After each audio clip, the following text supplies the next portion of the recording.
আজকে কেমনে থাকবো আমি, মাটি রইনা আদার কবরে।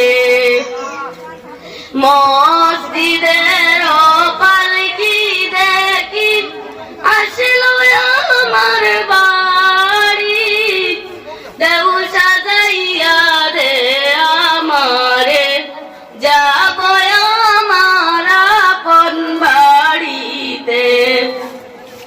গোসল করিতাম আমি, করতাম আমার নিজ মনে, আজকে